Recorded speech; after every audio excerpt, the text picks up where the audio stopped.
Conan O'Brien was on the Messy podcast, which is hosted by Christina Applegate and Jamie Lynn Sigler. Conan's been all over the place lately. Conan said, I've had multiple times in my career where things kind of blew up or went sideways. I had no regrets about giving The Tonight Show a shot, and when for all these complicated reasons it blew up, I was deeply upset. I thought, I'm in real trouble. This could be the end of my career at 46. But lo and behold, this thing called the internet rose up, and I got this huge groundswell of love and appreciation that I didn't expect.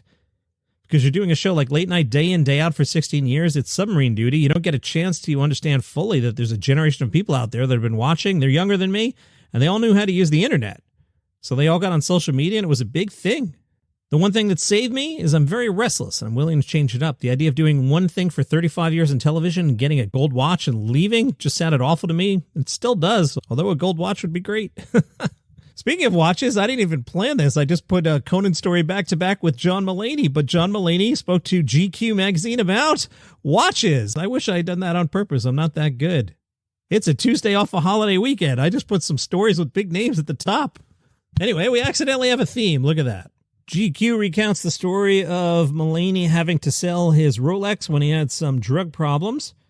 In 2021, Olivia Munn gave John Mulaney a Rolex Air King to celebrate the birth of their son. The watch is from 1982, which is the year John Mulaney was born. That makes me feel ancient. And has Malcolm's dad engraved on the case back. Mulaney told GQ that the Air King was coming right off that whole Rolex debacle. It's linked to a lot of stuff. Mulaney said he didn't need another watch after getting the Air King, but you still end up getting them. John's collection includes a white gold Rolex Submariners and elegant Grand Seikos to the high-flying Chopards and the new Breitling Top Time. How many of those words did I pronounce wrong? I'm going to guess 2. Skipping ahead, GQ says, I saw on TV the other day you wore the special edition Chopard for the Year of the Rabbit with a scene of 2 cute little rabbits on it.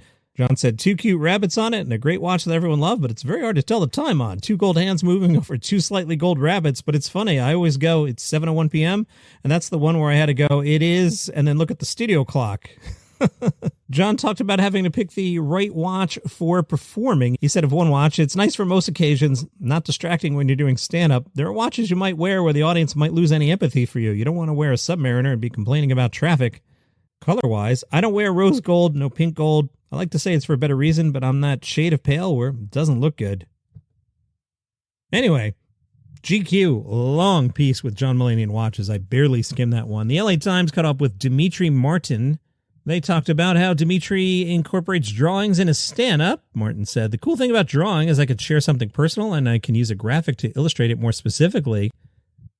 Martin's now wondering, I brought visual art into my stand-up comedy. Can I bring comedy into the visual art world? Acute Angles is Martin's solo exhibit running through May 31st. Acute Angles, he says the title references the shape of his nose. It features large grayscale paintings with a unifying color palette of bright red, sky blue, and medium gray.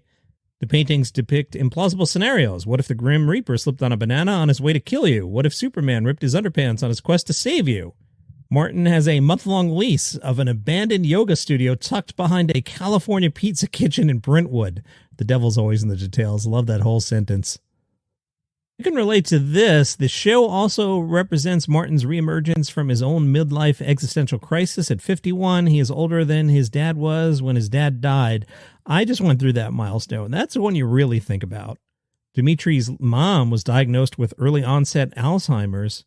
So Dimitri wonders, so now is this like bonus time for me? He started to ask himself that in his late 40s. He's now 51.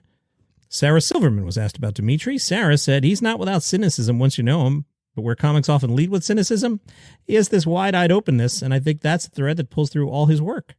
Taylor Tomlinson will be recording a Netflix special. She posted on social media. She'll tape the special December 13th in Grand Rapids, Michigan. She's taping at the Fountain Street Church. Kaylee Clements is the director of audio and visual technology at the church. Kaylee says she was looking for a venue with a nice look. As far as I understand, it wasn't expressed to me why she picked Grand Rapids, but I'm going to say it's because the Fountain Street Church is amazing. Kaylee told him live, Taylor was very kind and sweet. We were taking a virtual tour of the space to see if it met her approval, because it's a really large production. There are a lot of moving pieces.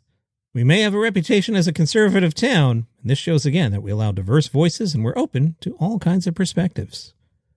The St. Pete Catalyst asked Howie Mandel, why do you always come back to stand-up? Howie says, I never left stand-up. People always go, I loved it when you did stand-up. Stand-up's my thing. I was a stand-up from day one. I did a young comedian special.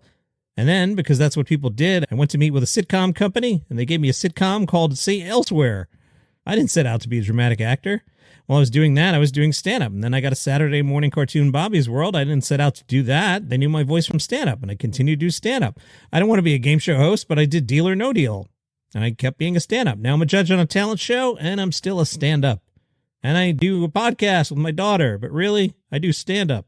Vanity Fair asked Martin Short how he feels about being up against Steve Martin in the same Emmy category. Martin said, it's a little weird. We do kind of divide the vote, I think. Someone approached me at the very beginning about, would you consider being submitted as a supporting actor? Would I go into that category? And I said, that's completely dishonest, so no. It was just a pondering question. I think it was from the Emmys. They were acknowledging that we would always split the vote. He told a funny story about working on the show Damages. It was the first day, and one of the executive producers, after a couple takes, came up and said, Marty, can you not smile? And I said, why is that? When you smile, you become Martin Short. And I said, well, I'm kind of stuck because I am Martin Short. The producer later apologized and said, that was a stupid note. Martin said, I think Lorne Michaels said this to me. I attribute it to him. That when you go to the zoo, you go to the monkey cage, and the monkeys have a right to be reflective or sleeping or not swinging by their tails. But when they don't, you wander away, and you come back when you hear them swinging by their tails. Lorne said something to the effect of, let's face it, Marty, you're a monkey. I can sing. I did 50 shows on Letterman where I did a big number every time, but I never did it like, I'm going to be sincere this time. Nope, it was always comedy because that's the deal the audience makes with you. And that's your comedy news for today. If you enjoy the program, please tell a friend about it. They might enjoy the show as well. If you would like the program without commercial interruptions or without feed drops, you may also like, those pay well, I'm being honest. For $5 a month, you can get this show and like 20 plus others on the Calaroga Shark Network, including 5 Good News Stories, which I host. You can get all those commercial free, no feed drops, $5 a month. If you're on Apple Podcasts, click that banner that says uninterrupted listening. If you're not on Apple Podcasts, go to calaroga.com/plus. Link in the show notes, but $5 a month, no ads. That's the short version there. If you're on YouTube, ring the bell, follow, subscribe, whatever you YouTube people do that. Help the old guy out. All right, see you tomorrow.